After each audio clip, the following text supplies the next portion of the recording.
want you to be able to identify what the NCLEX question is really asking you. What is the truly relevant information pertaining to the question?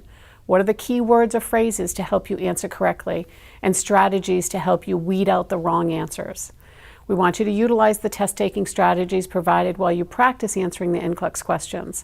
So we want to give you hands-on opportunity to do that from the very beginning of the course.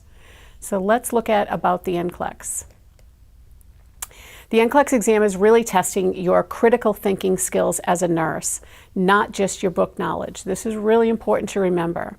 You must be able to think like a nurse on your feet, providing the patients with great care, making the right decision at the critical moment when it's presented to you.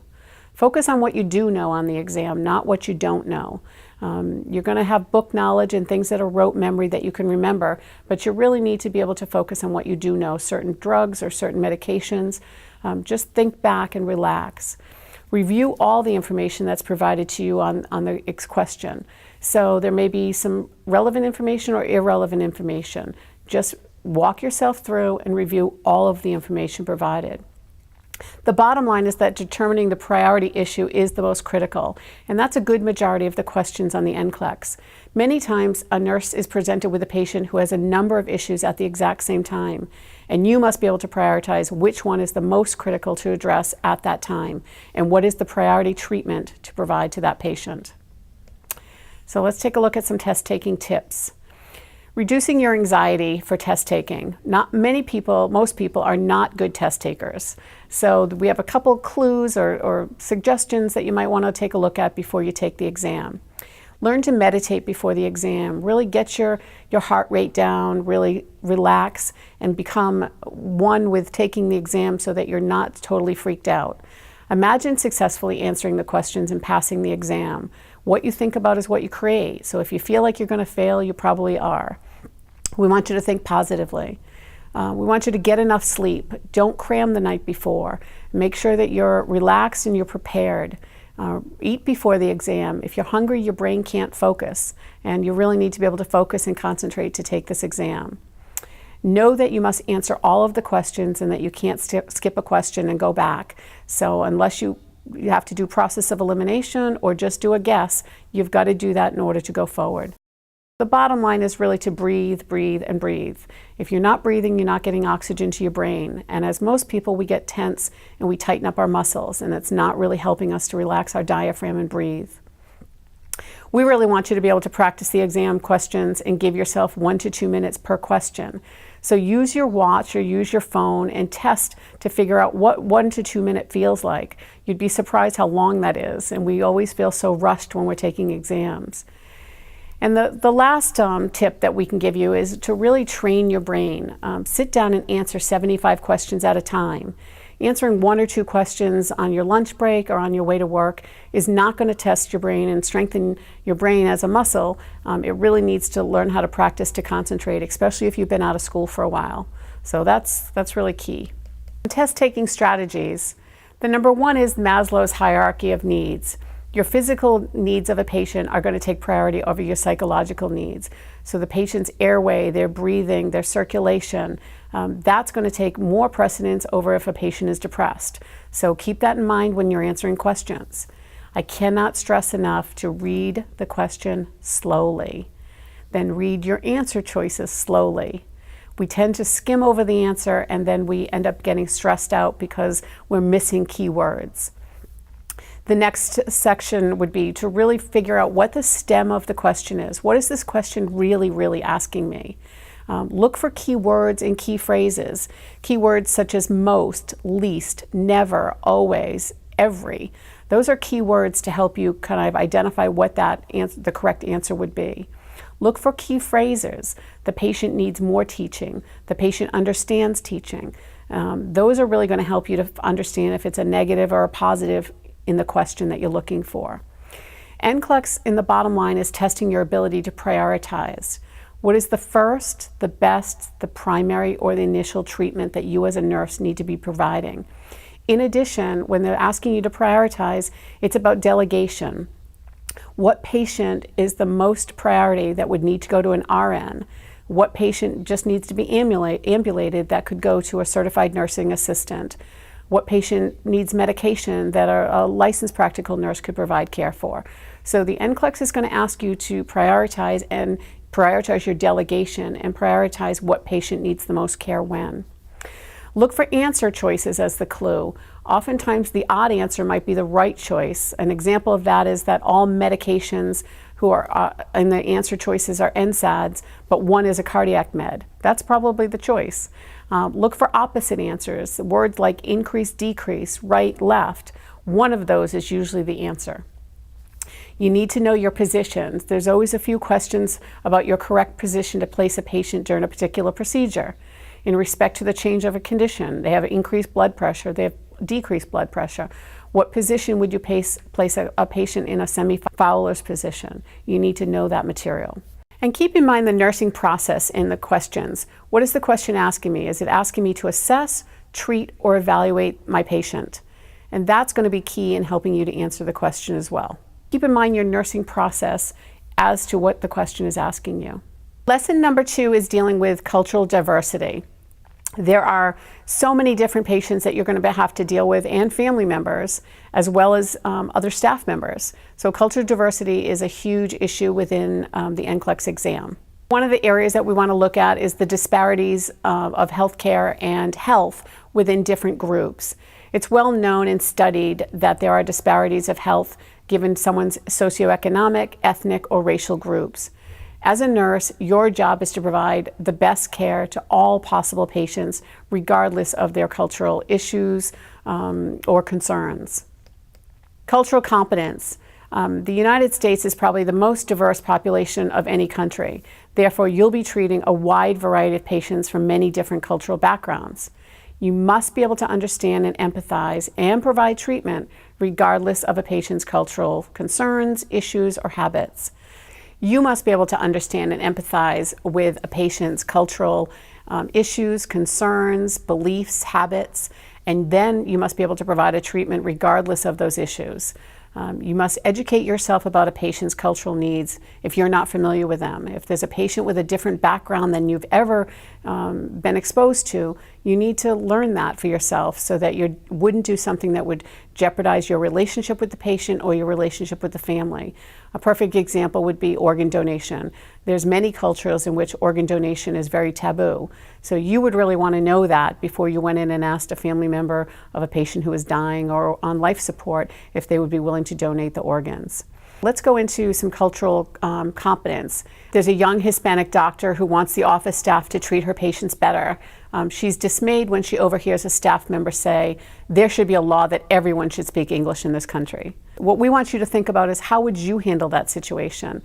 There are a lot of different speaking nationalities in the United States and in healthcare.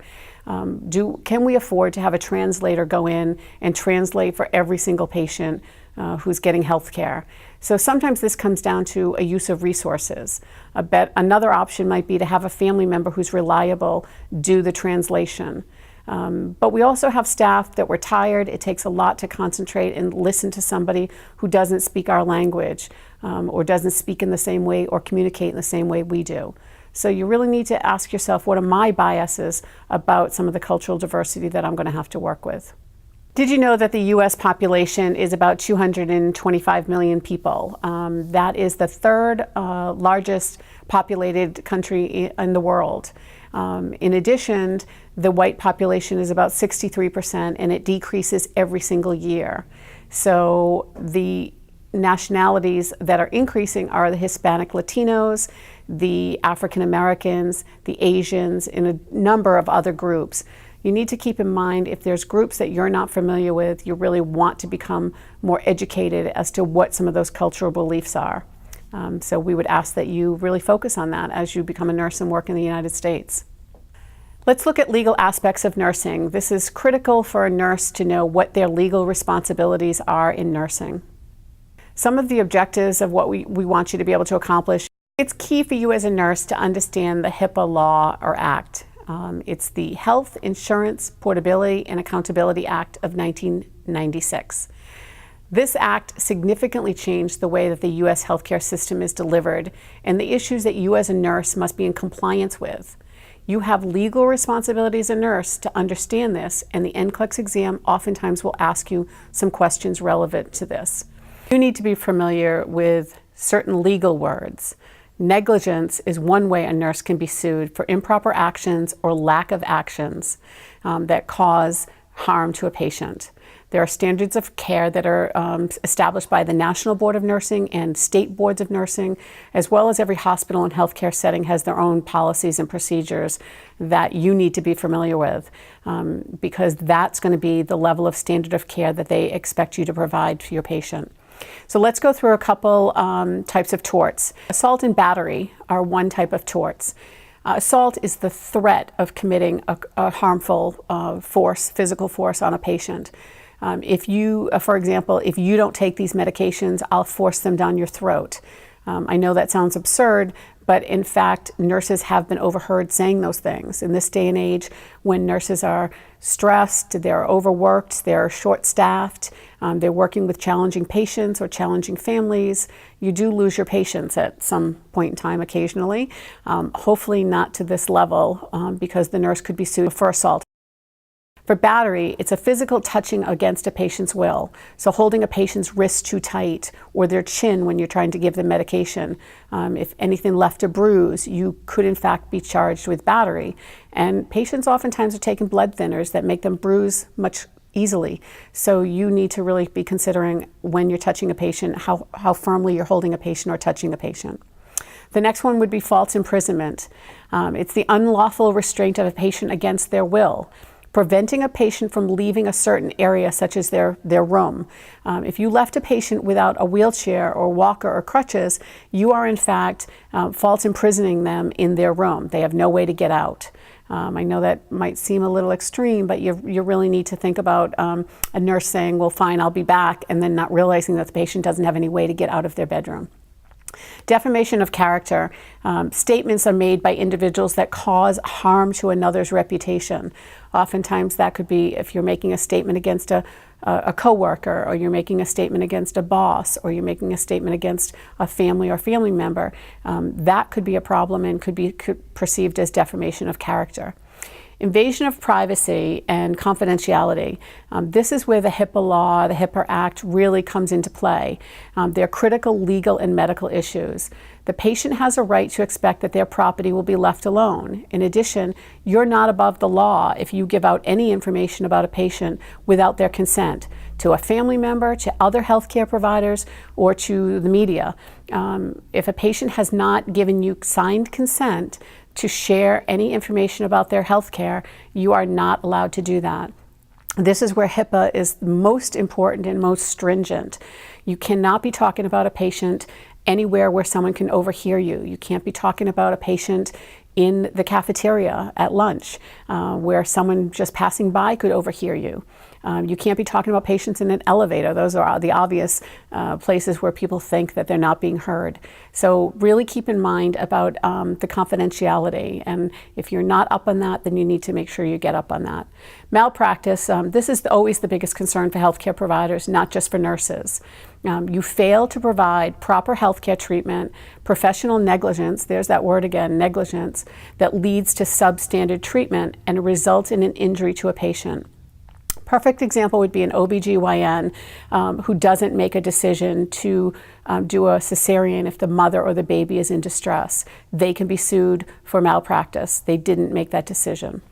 So we're going to move on to the next, and it's a scenario that we want to talk about as far as some legal possibilities. So the nurse is saying, hello, Mrs. Allen, my name is Natalie, and I'm not Dr. Moore's medical assistant. He's asked me to draw a vial of blood from you for a blood test that he's ordered. So what we're asking you here is, what should the nurse do when the patient says, thank you, Natalie, but I don't believe the blood test that Dr. Moore ordered is necessary, so there won't be any need to draw my blood. As a nurse, you cannot bully a patient. They have the right under their Bill of Rights to refuse treatment. So you cannot be bullying, or you can't be insisting or trying to infer your opinion on a patient about whether they should receive a certain amount of care or not. So we want you to think about what should the nurse do in this situation, or the medical assistant or the CNA, what should they do in this particular situation? So this is the end to the lesson. We wanted you to just give you an initial overview of these first 3 lessons of the NCLEX Prep course. I hope that you'll join us on the online course and the online program, that you'll sign up and get you ready and prepared to successfully pass the NCLEX. And I look forward to working with you. Thank you.